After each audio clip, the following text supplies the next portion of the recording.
Howdy folks, how's everybody doing today? Happy, my goodness, what day is it? It is Thursday, right? Good, it is Thursday. I had to go and look. Oh man. Alright, so we've got just a little bit on tap for today. Let me go grab this here, take a peek. We talk about design patterns, a little dive into a few of them. We're not definitely going to scratch the surface of all of them. There's just a couple we wanted to highlight today. Let me grab this down here. Oh dear. I make my mouse work today. There it goes. Snap. Okay.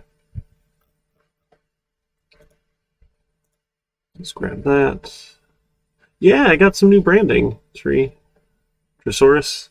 An acquaintance I saw posted that said they do this sort of thing. It's like, hey, you know, maybe I should actually have something. I don't know. Seemed like fun. So we'll talk about design patterns today. I actually have some PowerPoint slides from Dr. Baugh because he's a cool guy. And it's like, hey, this is what I was doing. So we'll take a look at them. I was a big fan of the Mario lettering. They came up with that. My friend did, and it's like, I like that. That's pretty cool. I think that fits. So, well, that blue matrix one, I just like completely stole. I put this like a link, or I put the link in where I got it from Google, and I don't. Probably wasn't right, so it's like maybe I should actually like go commission this. So, and the rates were quite reasonable. So, all right, and then next week and next Tuesday, the following Tuesday, so the 19th, the 21st, and the 26th, we have set aside for final project work time, so that you folks. I mean, this sort of used to be because this was an in-person class, and when people partnered up with somebody, they could use this time to get together instead of figure out another time when they were available. We've just kind of kept that. And also I can hop around on screen sharing sessions with you folks and get you pointed in the right directions. Make sure you're not stuck on anything. So we've got some time we can use to get moving on that. And then on the 28th, I'll send out a Zoom link, and you folks will have a chance to present your game. And we'll play Yahtzee and see how it goes. So, and we'll spend a little bit of time talking about some Yahtzee design ideas too that might be helpful for you. Again, they're just ideas, but if we design it in a way that we kind of separate all the different components out, right, where we're following good object-oriented design principles, life will be easier for us. Right, we don't want everything to be happening in our user interface classes, right? The controller's job is not to have all the game logic. The controller's job is to say, okay, you clicked a button or you did something, now let me go tell the class. Hey, happy Blur's Day, Y Paladin. Welcome to the East Coast time again. And hey, Jess. All right, so some ideas for some Yahtzee design work here. So, again, I've got some PowerPoints here completely ripped off from Dr. Baugh. I didn't even take his name off of them here.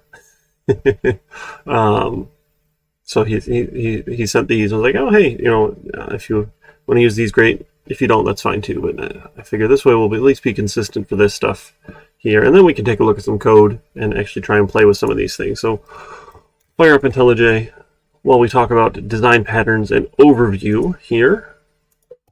And see if we can't. Look at that.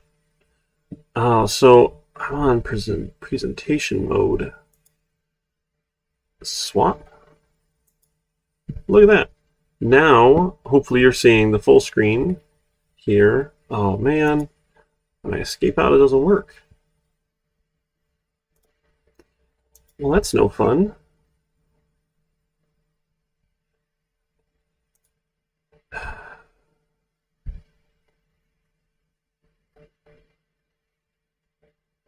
I want this one? That one might be better. Okay, that's a little bit better here. Yeah, Dr. Baugh. He's pretty cool.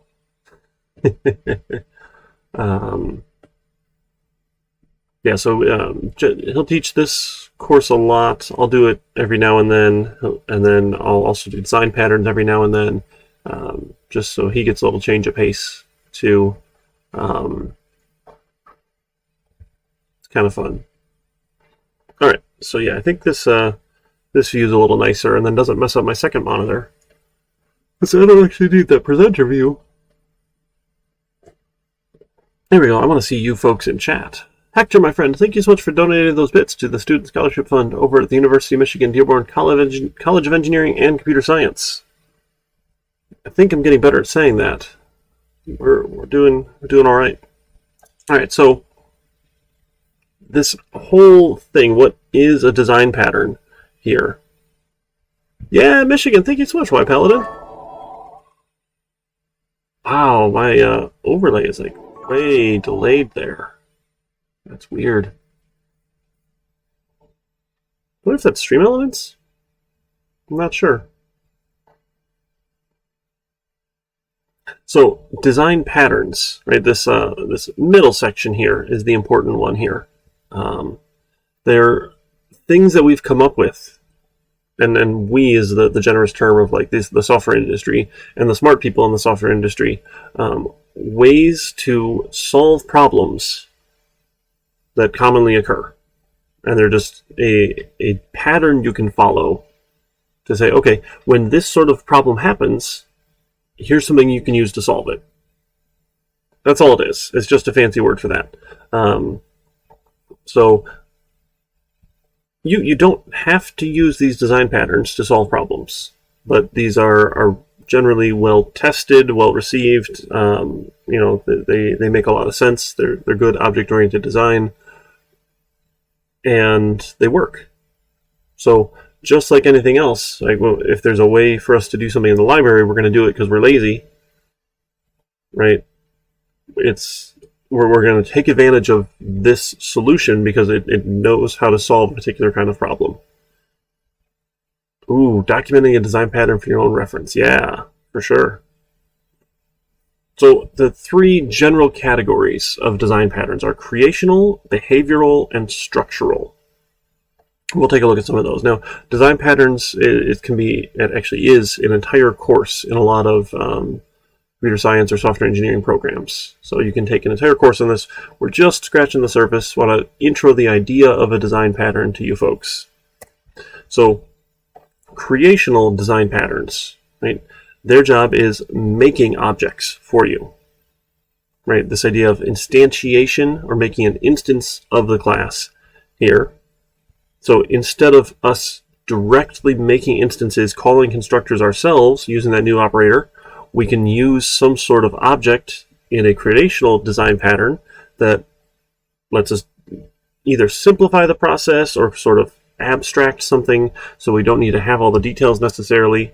They'll hide some of the implementation here around that process of instantiation, which is pretty cool. Just, again, if I need to make a bunch of objects here, and we'll look at some of these specific ones. We'll look at the factory pattern later, and maybe that'll make a little bit more sense. We have something more concrete to look at. Behavioral design patterns are all about ways that objects and classes behave, or ways that they interact. And I think we'll look at the adapter pattern for this one. I think that was the one on the list.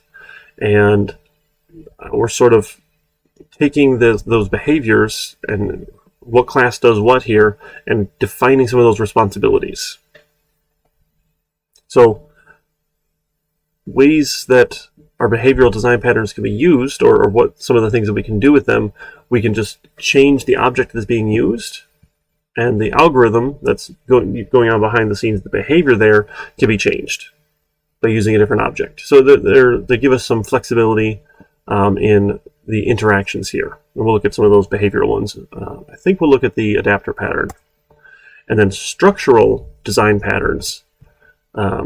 Structure is a little bit tricky, a little bit difficult here because we've likely only taken 2 programming classes, maybe a little bit more than that, but you're not too far in to having written a lot of software, and that's okay. There's nothing wrong with that, but learning structure is tricky. Right? This was like the first class that focuses really, this is what object-oriented programming is about. So this idea of composition is that an object has another class, right, as one of its fields. So like a person class in this example has strings, is composed of strings. It has another type here. It's not necessarily just these primitive types, right? Primitive types isn't composition. That's, those are just plain old attributes there. But other objects, other classes as attributes is a level of composition. And we got further into that when we did our little, what do we call that, animal craft game, right? And we said, okay, it has some of these, right? And we said, okay, so you might have a person that has an island attribute, and that island has a bunch of spaces. Right? This sort of chain of, okay, this is how we're composing our objects and how the classes work together. So there's design patterns around how we structure these things here as well. So, and again, why we use some of them, right? We want to use the built-in stuff, all the off-the-shelf libraries, because good programmers are lazy. Right? We don't want to reinvent the wheel and do more work than we need to, for sure. So the stuff that we've used out of the library is a simple tool, right? It will accomplish a specific task, but design patterns help sort of how we build our application. They're the ways that we design our program. Oh, for sure, yeah, we always want to reuse what works, right? Definitely. And these design patterns are tried and true ways of designing things. And if we follow them, it makes it easier to understand and maintain and modify our application later on, because this is a common design. It's well understood, and it's going to make life easier for us. Because remember, the code's not just for the computer. Yeah, I mean, that obviously is the goal, that the computer understands what we're telling it to do and it does the right thing, but we write the code for people so that people can read it and understand it and change it and modify it, because you're going to write some amazing code out there in the industry, and the code will be around longer than you will at that organization. I can pretty much guarantee that, especially with how fast people are changing jobs nowadays. So you want that code to be maintainable, because most of the time that our code exists is not in this idea that, oh, hey, we're designing it and we're testing it and now we're figuring out if it actually works. Most of the time that code exists is in this maintenance phase where it's actually running. Right? Someone's actually using our code because someone paid us to use it and we wrote good code and it does a good job at what it's supposed to do, and it will spend most of its time in this maintenance phase, and maybe it needs some small changes and tweaks to evolve with whatever customer demands happen to be.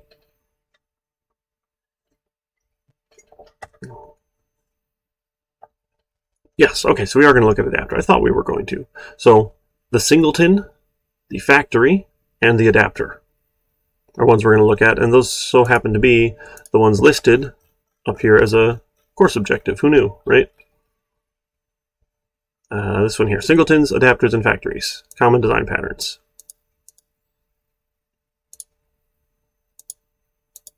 Yay, that one's done. Am I missing? I have factories and singletons. Let me double check my email here. Nope, I don't know if he sent me. That's okay.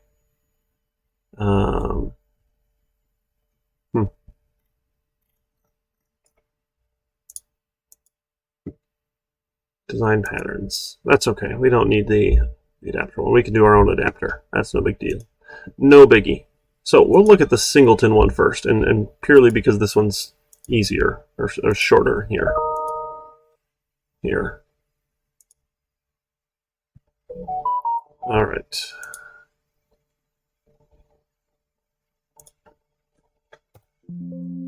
So a singleton pattern is all about having a single object accessible, right? It's a single instance of something here, right? You don't want to have multiples. What, Julie? No, you need to wait for Journey. Thank you. So, depending on what we are working on, right? Objects, sometimes we can just say, hey, I want a new object, and it's really fast. But some objects are really large, and they need to store a lot of things in memory. So making a new one every time is relatively wasteful in terms of memory usage, and it's going to be a little slow here.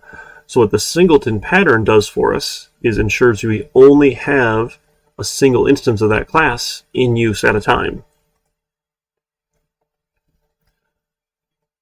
So our instance fields and instance methods, right, all act upon that instance. Static ones are shared among all instances of the class, or even if we don't have an instance of the class, right, you can have access to these static methods. So every time we were doing stuff with scanner, right, we'd have to make an instance of scanner to go and use its methods. When we're parsing integers and parsing doubles, you don't need a double to do that. You use the class level and those static level ones. So a couple things you can do, and here's a fun little example here that has no implementation. We'll go and actually write one here in a little bit here. But you have a static method to get an instance out. And what that static method does is it creates the single instance if it doesn't exist.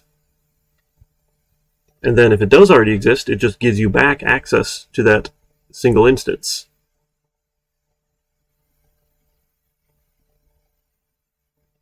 So it actually has a private constructor here for when it does create the singleton. Whatever it has to do inside of the constructor, it'll do that as a private constructor. So you can't make new singletons here, but you can use the public static method to get access to that singleton here. So the very first time our program needs to use a singleton, it says, okay, hey, I don't exist. My instance is null here. This is the unique instance that we're going to load in memory, and it's going to have all these attributes around, and it's going to store all the information and do all the things we want it to do. And then we'll just give you access to that same one. So anywhere in our program is going to share this same instance here. So one of the things this actually comes up and is kind of nice with is I'm fond of these for logging, depending on what we're doing with our logging here. You don't need to open up 15 different accesses to files. So file input and output is actually one of the slower things that happen in code. Because, and anything that happens in memory is really quick. We can, really fast put something in memory, read it from memory. But when you're reading and writing from disk and trying to load up files and read files and write to files, that stuff's pretty slow. So we'll look at using a singleton for logging here.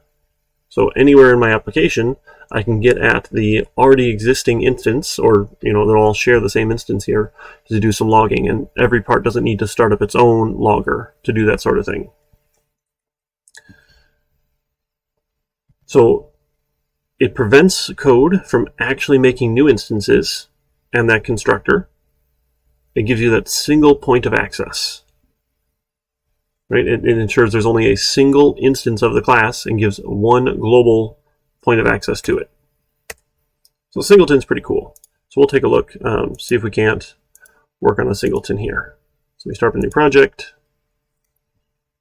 put this one in 2151, and we'll call these design patterns. Did I make I probably did, didn't I? That's okay. We made a Java FX application.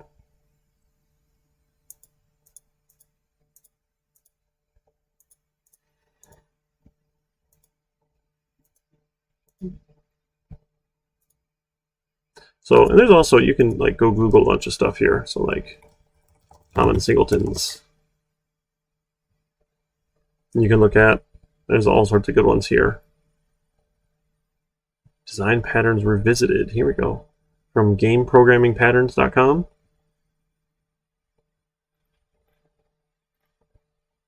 Look at that. File system, sure.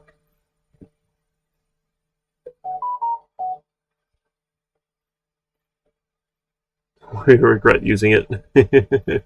Nice.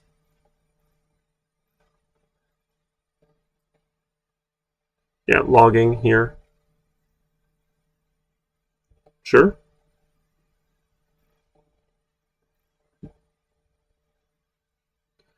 So some people have problems with design patterns, and you know, not all problems need a design pattern to solve them here, and that's what they're trying to say is like, do we really need one of these things here? And that's okay. So it's fine to discuss some of that. Where should we use it? So he's never really used it in a game here. And there's some other ones that might work, but that's okay. So that's fine. We'll go make ours here. So we'll add a Java class. We'll call this our logger. So we want a private logger. We'll call our instance here, right? And we want a private constructor for it, private logger. And then we can do something with our instance here, right? What else do we need to know about our logger? And then we'll give it a public static logger. We'll say get instance. Yeah, it even suggested get instance. How cool was that? It knew get instance. And we can check. We can say, hey, if our instance is null, if instance is null, we'll say our instance equals a new logger. Logger. Instance.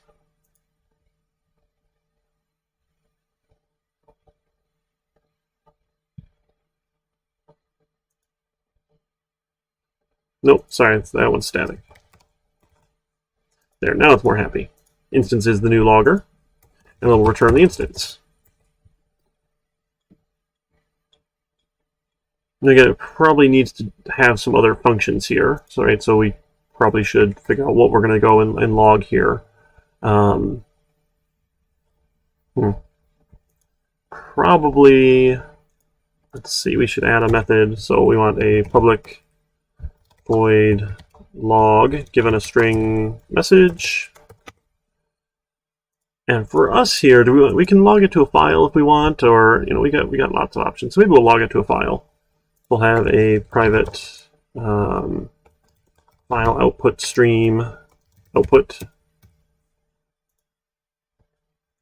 So we need a couple of these things here, right? So we're going to need the output stream needs something which needs a file. I think a buffered output stream.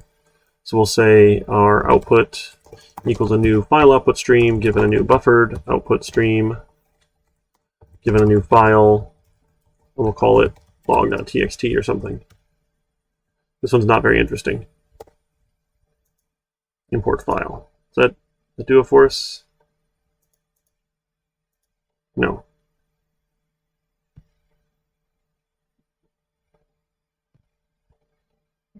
Why is it complaining here? I don't know why it's complaining right now.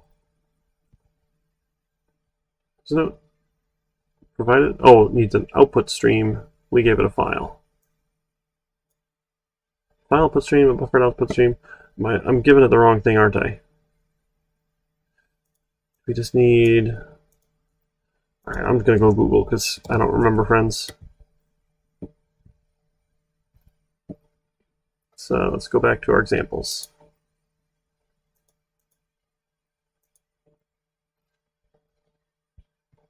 Oh, print writer, given a buffer writer, given a file writer. Okay. Okay, I'm mixed up here on what things we actually need here. Output stream is a print writer.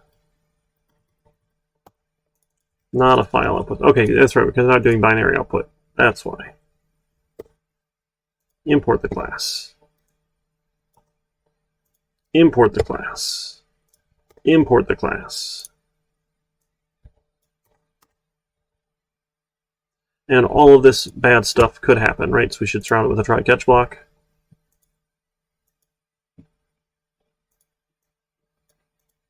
Sure. But sure, why not? We'll call this log.txt. And we probably want to add this in append mode. Right, so one of these, where was our append mode? I think it was an option in file writer. Yep, so the file writer, we can say, hey, go in append mode, please. We're not overwriting what's going on here.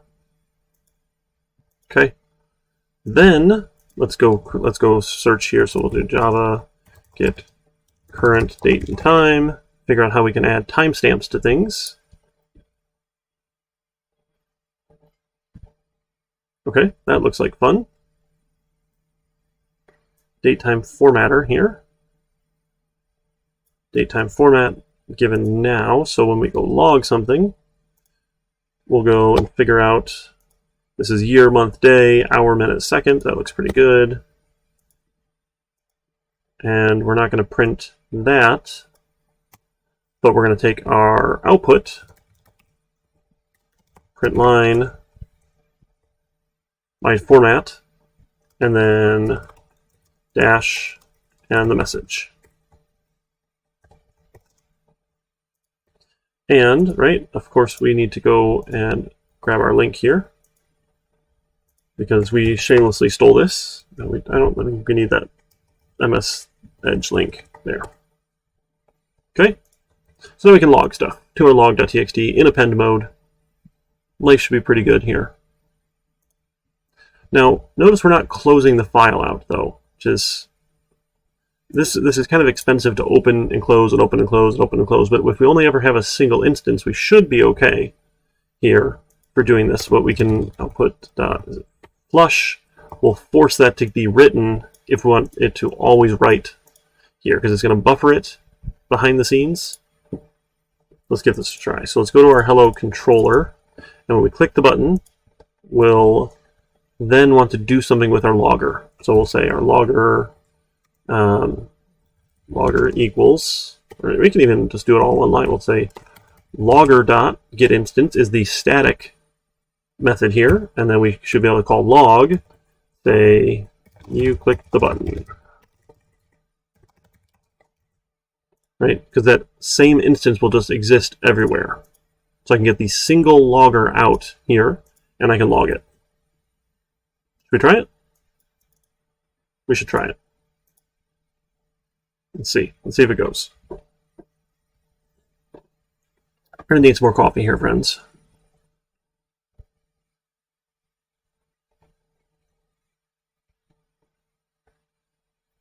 All right, so we click our button, click our button, click our button, click our button, click our button, and we should get a log file here in a second. So there it is. Yep, log.txt. And we'll see, we get date and time in seconds here of when we click the button. And we should be able to keep adding to it here. Now, yep, and now it's updating here live in IntelliJ, which is fantastic. So we can have one nicely formatted way to log. Again, this is one option here, and some people will say you don't even necessarily need to do that with a singleton log, like our friend argued here. But that's okay, right? We've got some options here. That's okay. All right, there we go. So we got a logger, a singleton. And there's all sorts of cool things you can do with singletons, right? Other more interesting things, especially anything that's what we'll call heavy, right? If you're going to have a lot of private attributes that take up a lot of memory, here we don't want to be making new instances all the time and kind of essentially wasting those there, right? So how did that work without a try catch block? I guess that's fine. If I guess it's only going to fail when we try and open it.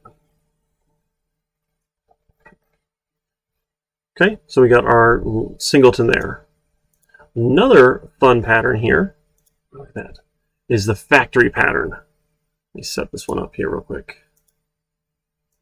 There we go. Factory pattern. Even has like pretty images too. Sometimes I feel a little bad I don't do PowerPoint, and then other times I remember how much I hate when people read to me. So it makes me not want to do PowerPoint. So I suppose I take that to a bit of an extreme to just never do PowerPoint, but hopefully it's been okay. So our factory design pattern, right, is a different type. This one is the creational pattern. Oh, sorry. With Singleton is a creational as well. Makes the single instance. It's the adapter one that's different. So it gives us a way to make objects here. So what's happening here is we're decoupling. We're separating the object creation from whatever we're doing with that object. So it's a very common pattern here, and it is helping us avoid unnecessary dependencies. Saying, hey, we really depend on this particular class here to do it in a very specific way. Helps us kind of decouple those so we can separate them. So the factory method then is going to take all those details. It's going to encapsulate all of that and figure out letting our subclasses decide what type of this particular object they want to make here. So we can either make creator classes or product classes. So our factories will create instances of products. So you could imagine that we might have a abstract class here, like this general pizza store.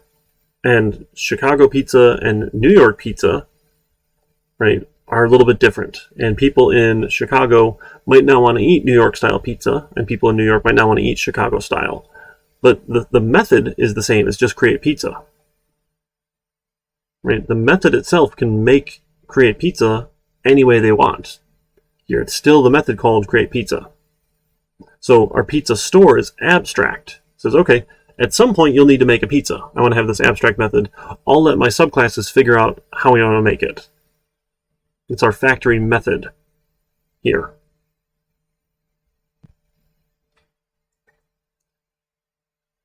The product here then, right, that we can make different kinds of pizzas. You might have all these different kinds of New York style pizzas.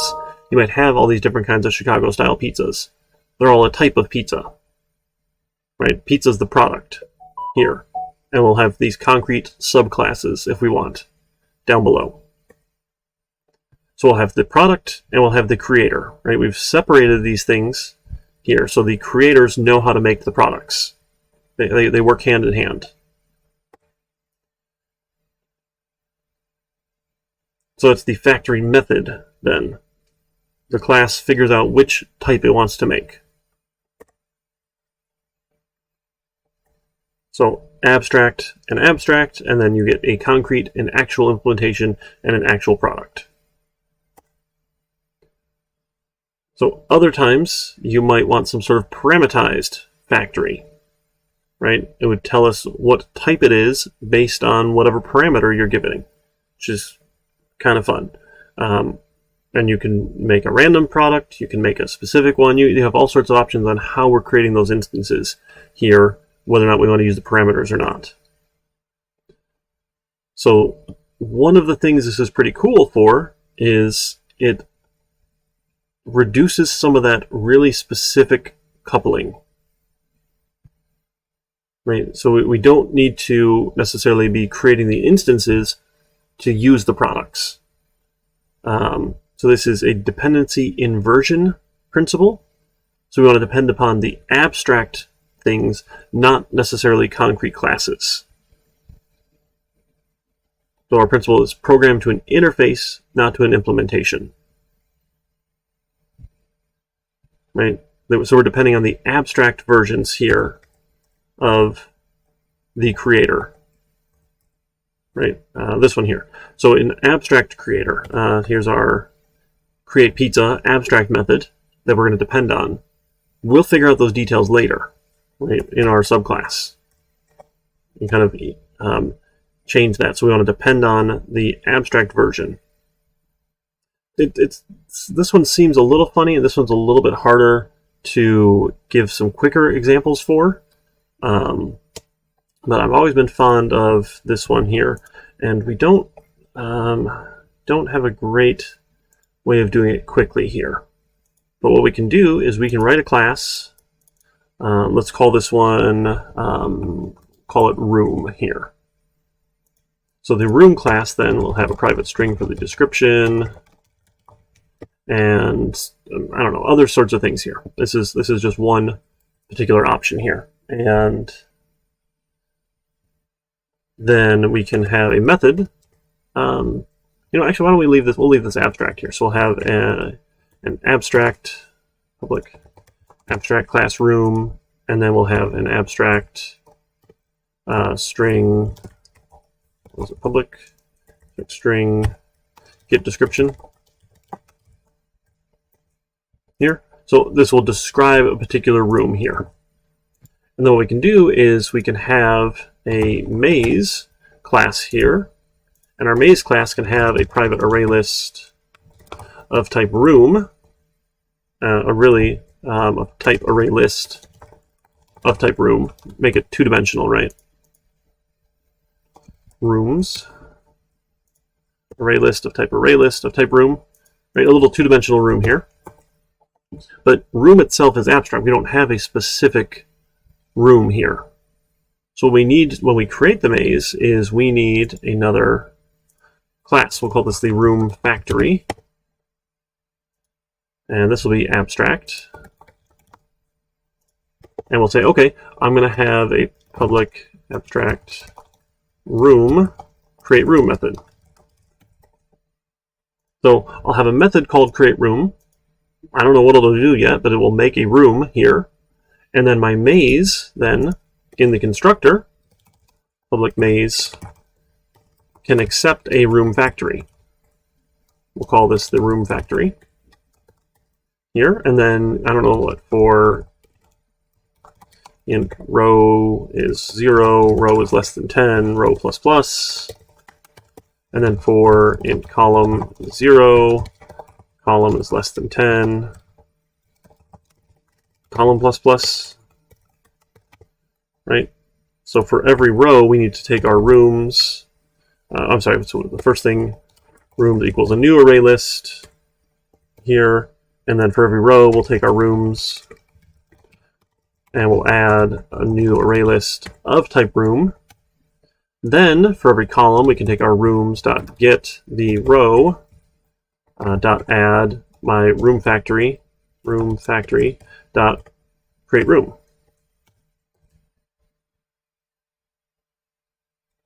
Give that a little format. So you give me this object here, this abstract object that will make some rooms here, and I'm going to go load them in. Now I'm feeling a little bad here, so this should be a private static int number of rows is 10, and private static int number of columns is 10. There we go. Columns. Really? Okay.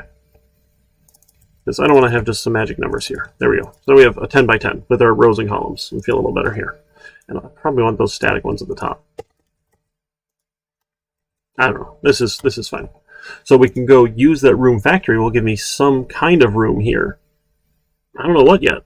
We don't have specific descriptions, but at some point I'll go use that factory, right, to make a bunch of rooms of a very specific type. So one of the things we can do is you can have different concrete implementations of room here that will do different things. Again, you probably want more than just a get description on your room, but this is enough for now. We don't need to add too much in here. But then I can have different types of rooms that are created by different types of factories here. But the maze itself doesn't care, right? It just says, give me, as long as it looks like a room, I'll throw it in here. It'll work as a room, right? It's no big deal here. We can make that work.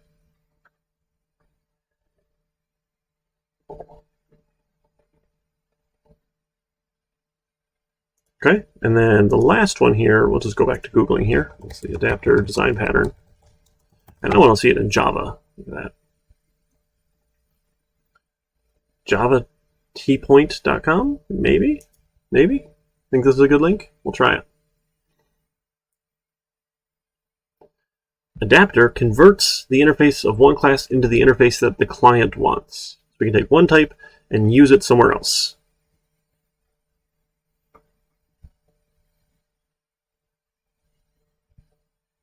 So whatever type we want to be using here, and then our adapter class adaptees something.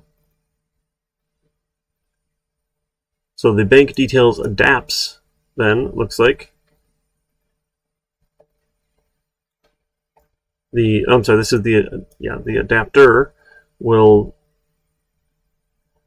adapt our, what is this one here? Implement extends bank detail, implements credit card.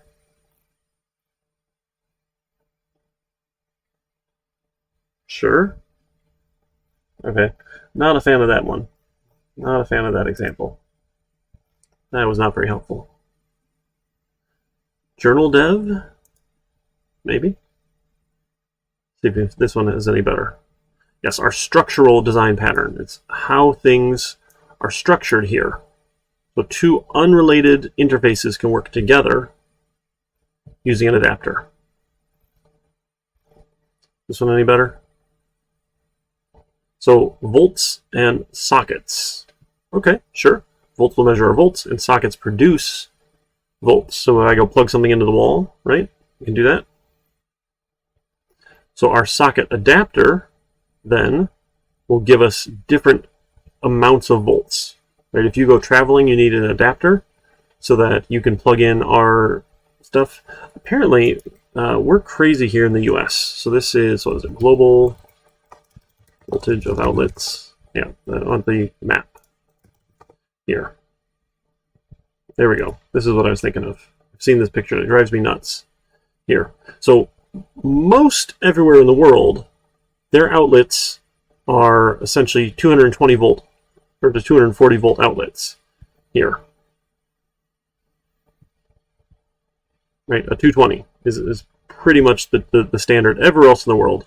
We have decided in North America and some of Central America and a little bit here, I forget what country that is in the Middle East, that our outlets should be 110. So if you want to plug your device in somewhere else, you need that adapter. Now, it's not just the voltage adapter, right? You also need the specific plug. I think you can see this one here if I don't unplug my laptop, right? When you plug into a power box like this, right, it will specify the voltage range that this can then adapt to give your device specific power. So this one here, input is between 100 and 240 volts. It outputs a 15 volt, 6.33 amp power to my laptop. So most of our devices here, honestly, Kaiser, I have no idea what the higher voltages do. That is not something I know a whole lot about, other than you have to have adapters and you need to make sure your devices then not only can plug into that, right? So we're adapting the outlet so the plug will fit, but then we're also making sure that it supports that voltage. So most laptop power adapters will do that. So alternating current is what we're putting into the outlets. Most devices don't run on alternating current. They run on direct current. So we use that converter, and that's what the power box, power supply, essentially is doing there for us. It will convert that alternating current to direct current for us, and then power our devices. The devices prefer direct current usually. So you can adapt that sort of thing, and I like that. So that's a nice little adapter design pattern here. You can get different volts here. So a socket adapter then can give different volts for us. It's pretty cool. Socket adapter, yeah, get different volts. We'll converting volts, sure. So we can get different amounts of volts out of our adapters then if we use our socket adapters. That's a fun example. All right, all full of their ads there.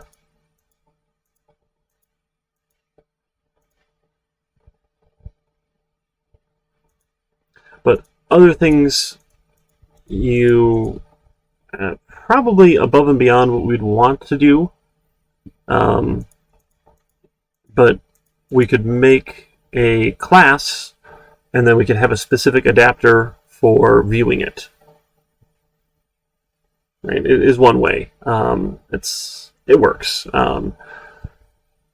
So I wanted to talk a little bit about Yahtzee here, right? And this idea of how we can kind of design it a certain way. So I like UML. Right? I think we spent a little bit of time on UML. Not a whole lot here. Right? So we have the class name here. Then we have the attributes.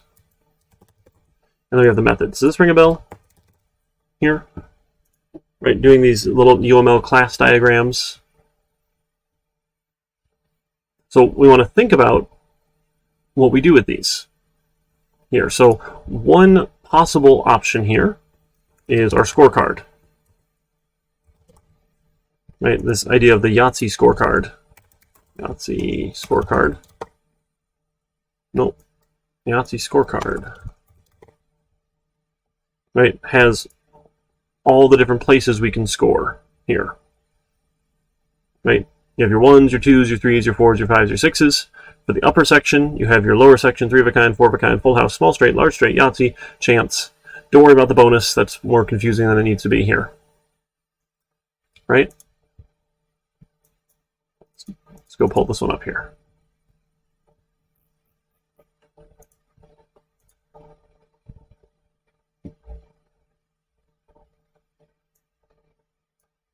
Yep, so don't worry about the bonus Yahtzee points section here. But if we want to show possible scores, right, what needs to happen in the scorecard then, we need to have a method, right, for get 1's score, get 2's score, on and on and on and on and on, right? So, but what are we getting the score for? Are we getting our current score or possible score? And that's where this gets a little interesting. So we can have some options for when we design this. Where'd my picture go here? Here's our picture here. So as I mark them down, right, you can't score the same value twice in a game. So once you've scored your 5s in the upper section, that's the only time you can score the 5. So there's 1, 2, 3, 4, 5, 6. I don't know, I'm counting those 6, 7, 8, 9, 10, 11, 12, 13. So there's 13 rounds that will happen in the Yahtzee game. You can score 13 times, but only once for each. Then that's the trick. How do I know which one to score when? And that, you know, that's part of the chance of it being a game here. You want to try and score the highest you can, and sometimes you can, sometimes you don't. So sometimes you try and save that Yahtzee just in case you get lucky to get the 50 points. Other times you might just take a 0 score in Yahtzee because you're trying to get a better score somewhere else. So ways that we can get our scores out, right? Getting the current scores in a scorecard, sure, that's one way to store it. But another thing we could do with scorecard is we could get out possible scores. Right, so we can kind of either reuse this or have some way of, you know, this is my instance of my scorecard, right? And we're going to have our 2 players here, right? Player 1 and player 2. We're not going to have the computer play, but each player needs to have their own scorecard for tracking their values, right? So if scorecard is a class, right, and on and on and on, we can get all their values out here. So this is, you know, the 1's score and the 2's score and so on and so on. 2's score and, you know, yada yada yada. These would be private, right? And these would be public. So you'd get and set, right? Get 1 score, set 1 score, give in what an int score or something. Oh no, this is backwards here, right? This would be a score as an int. UML's funny like that, right? That would return an int type as an int, right? That sort of thing, on and on and on. So the other thing we might want to do here is we could have a constructor for scorecard take some dice. Either however you want to do it. You could pass it 5 numbers here. You could have an int array, right? Dice of, an array list of type die if you want, or of just int here, integer, pass it 5 numbers. You got lots of different choices here for how you want to do that, right? The Yahtzee dice themselves could be a class, because they should kind of be tracking which die you're holding, which die you're not going to hold, which one you're rolling, how many times you've rolled, that sort of thing. And you could either pass them the dice directly or pass them the array list here, but I like the idea of passing them the dice. Yahtzee dice, right? And if you pass it the Yahtzee dice, then we'll go set all of our scores here. Scorecard with nothing here, right? Maybe you have an option for a constructor that doesn't take dice. Now, the problem is a 0 score is different than having not scored somewhere, right? So you might also need to be tracking then. You could have, has one's scored or something like that as a Boolean.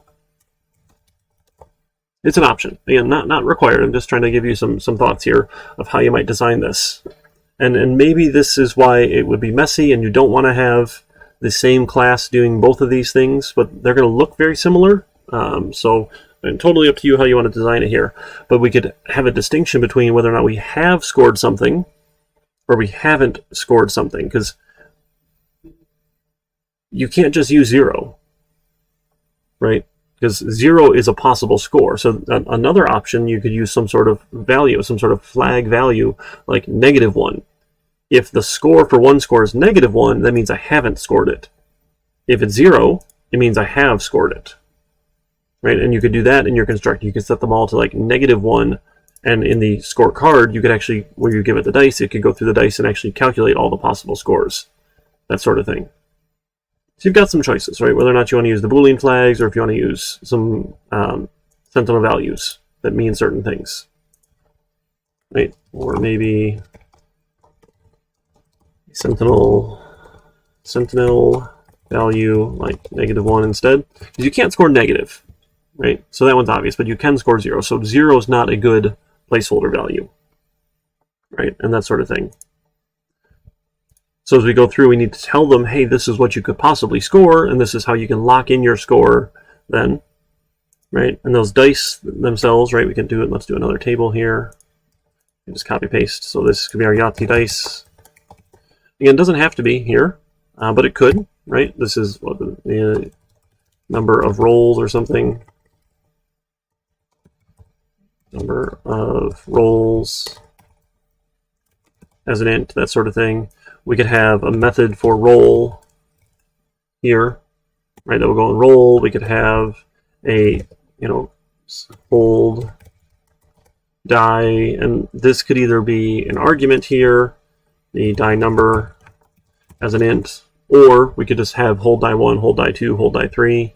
Now, if you have hold, you could also have unhold, or you could have toggle. You've got all sorts of ways of figuring out how we want to access this information. Is die held maybe? Given a die number as an int, could return a Boolean. Like if you're holding the die, we need to indicate that somewhere in the UI for us. Right? Just some ways of doing this, and it doesn't necessarily have to be like this, but this is one option here. We could track these sort of things here, and this could have that array of dice here, or I don't know, numbers or something like that, which is, you could do an array list of type integer. If you like an array list, you could do a straight array. You could have integer for die 1, die 2, die 3, die 4, die 5. Lots of different ways of going about that there. Here. Right, and roll could roll all the dice that are not held, right? Hold or unhold, I don't know. Or you could have like toggle hold on die, given a die number, right? And that would just flip if it was held, if it's not held. You got options. Okay, so some ideas here, right? Now, you're not going to lose points, right? I don't think. Let's double check. Did I put out a rubric here? I did put out a rubric here. So the UI is separate from your game logic here. I'm not going to be super strict on this, but the point here is that you have game logic classes. So don't feel like you've got to go nuts here and like everything has to be completely distinct and I'm going to be super picky about it, but you want the UI should be one thing and the game logic should be another thing. It's hard to not have some overlap perhaps, right? So as we're doing things in the UI, we need to go and look at a bunch of stuff in the game, and that's okay, right? Don't stress too much about that.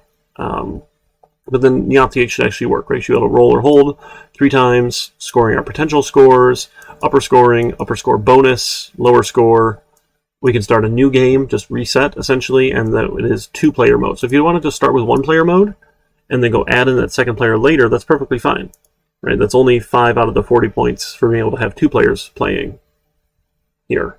And really, once we've got 2 players, we could probably add in a 3rd or a 4th or a 5th if we really wanted to. We just need, it gets a little trickier in the UI, right? We need locations for this sort of thing. And that's where some of that programmatically adding stuff would be kind of cool, rather than just having a fixed, hey, here's what my display looks like. Right? We've could work.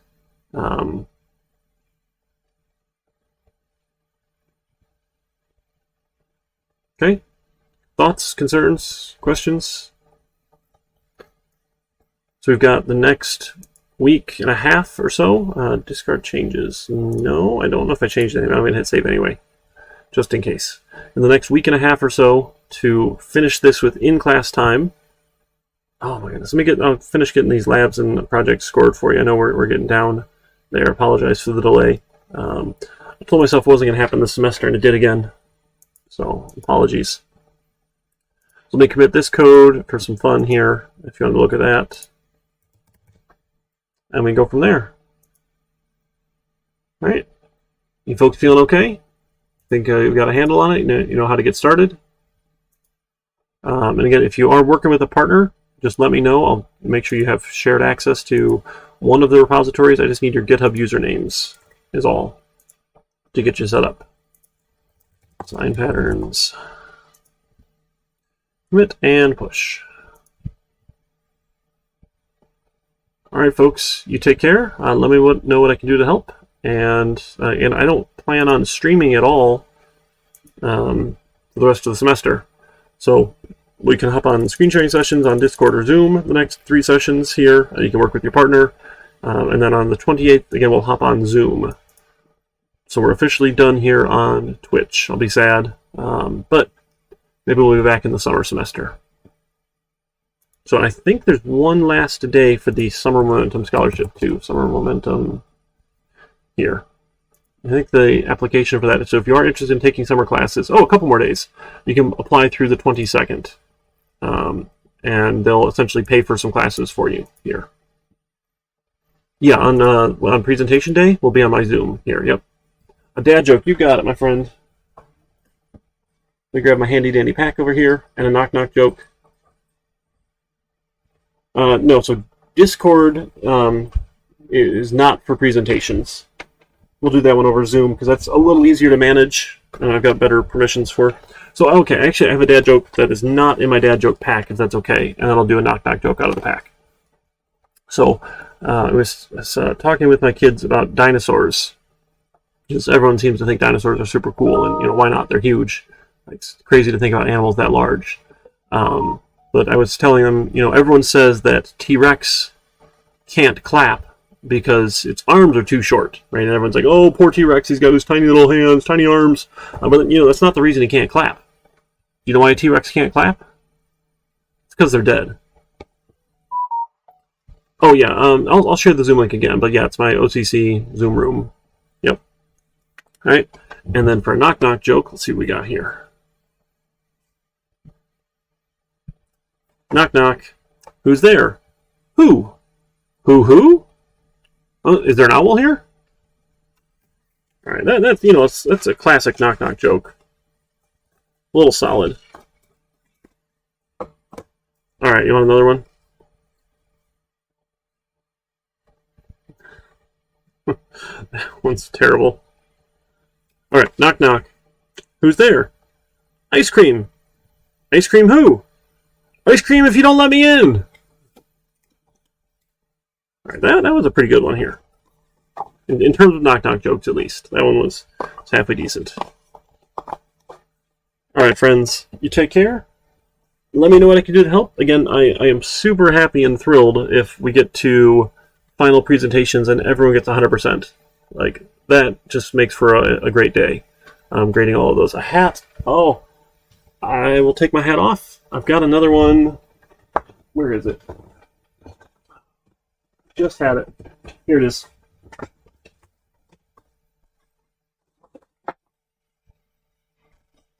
There we go. There's the floppy hat for you, Kaiser. We'll try this one. This is my daughter's hat, but the ribbon came out. It used to have a really pretty ribbon up here, but it fell off. I forget what color it was. You just using up all those Twitch points. I gotcha. Alright, friends. You take care. Let me know what I can do to help, and we'll talk for sure on the 28th, if not before then. Yeah, take care, everybody.